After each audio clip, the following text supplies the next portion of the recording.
নেই তখন মদ খাওয়া গাঁজা খাওয়ার লোকে পয়সা নেয় না, তখন হারাম হয় না। আর দুনিয়া লোকে মাটি আছে না, মাছ ছেড়ে নিয়ে চলে আছে, বাড়ি করে নিয়ে আছে, তখন মাটি আছে। আর আমার ভাই আজ হার্ট অ্যাটাক করে মরেছে, মাটি হবে না? কি কারণে দিবে না? জমি বিক্রি করছে, মেলা টাকায় সুদ খাচ্ছে না, সুদের টাকা খাটাচ্ছে না, ওগুলো বেমানের হচ্ছে না। আর আমার ভাইয়ের বলে মাটি দিবে না, কার মাটি দিবে না, কিসের লেগে মাটি? যা তালিয়ে তারবো। মুম্বাইয়ে শ্রমিকের মৃত্যু, গ্রামে দাফন নিয়ে বিতর্ক। মুর্শিদাবাদের দৌলতাবাদ থানার অন্তর্গত গঙ্গাপ্রসাদ গ্রামের বাসিন্দা জুয়েল খান পেশায় রাজমিস্ত্রি ছিলেন। দীর্ঘ 15 বছর ধরে মুম্বাইয়ে কাজ করতেন তিনি। সম্প্রতি বাড়ি এসে 1.5 মাস থাকার পর আবার কাজের উদ্দেশ্যে মুম্বাই ফিরে যান। গত 11 মে রবিবার কাজ চলাকালীন প্রবল গরমে অসুস্থ হয়ে পড়লে তাকে সুপার হাসপাতালে নিয়ে যাওয়া হয়।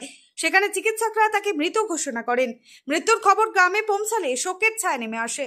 আম্বলি থানার পুলিশের সহায়তায় মরদেহ গ্রামের বাড়িতে আনা হয়। কিন্তু এখানেই শুরু হয় সামাজিক বিতর্ক। গ্রামের রীতি অনুযায়ী যারা সমাজের চোখে অসামাজিক বলে বিবেচিত তাদের সামাজিক কবরস্থানে দাফনের অনুমতি নেই। সম্প্রতি জুয়েলের সম্পর্কে কিছু নেতিবাচক গুজব ছড়িয়ে পড়ায় গ্রাম্য সমাজপতিরা তার সামাজিক কবরস্থানে দাফনে আপত্তি তোলেন।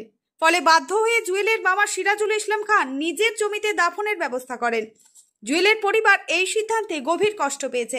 তাদের অভিযোগ, এই নিয়ম যেন শুধু জুয়েলের ক্ষেত্রে প্রয়োগ করা হয়েছে। তারা যা চান, যদি নিয়ম থাকে তাহলে তা সবার ক্ষেত্রেই সমানভাবে প্রয়োগ হয়।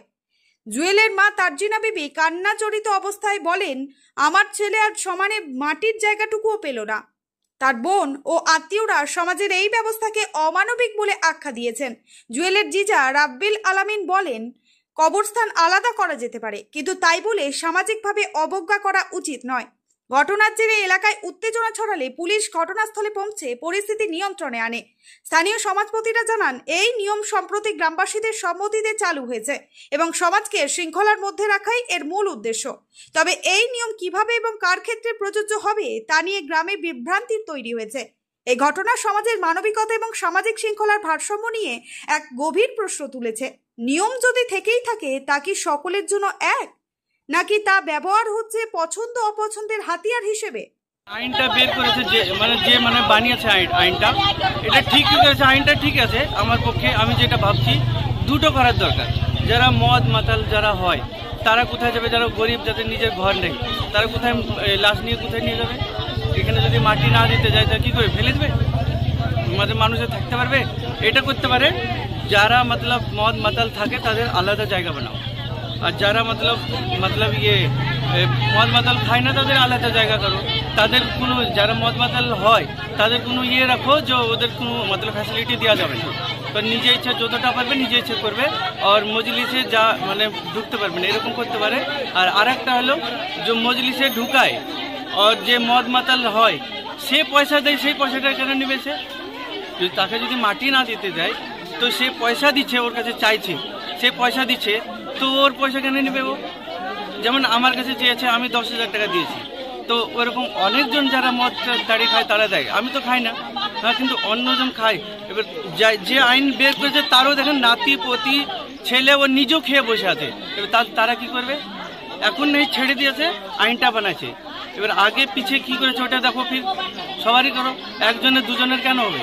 আপনার নাম পরিচয়? মেরা নাম হলো, আমার নাম রাব্বিল আলামিন, আমি হলো যে লাশ আছে ওর, আমি জিজাজি। আমার ছেলে মাটি হবে না, প্রত্যেক লোক খায়, প্রত্যেক লোক মদ খায়, প্রত্যেক লোক মাগিবাজি করে, প্রত্যেক লোক জুয়া খেলে, প্রত্যেক লোক। কোন আইন আছে যে গাঁজা খাইলে ছেলে মাটি হয় না?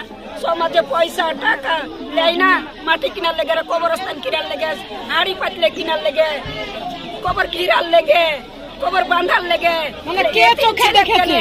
এতিম ছেলের মাটি হইল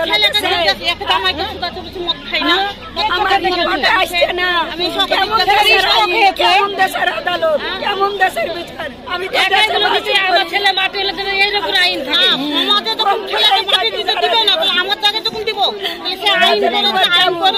আইন তো সকলের লেগে হবে, একজনের লেগে আইন হবে নাকি? গ্রামের জন্য আইন হোক,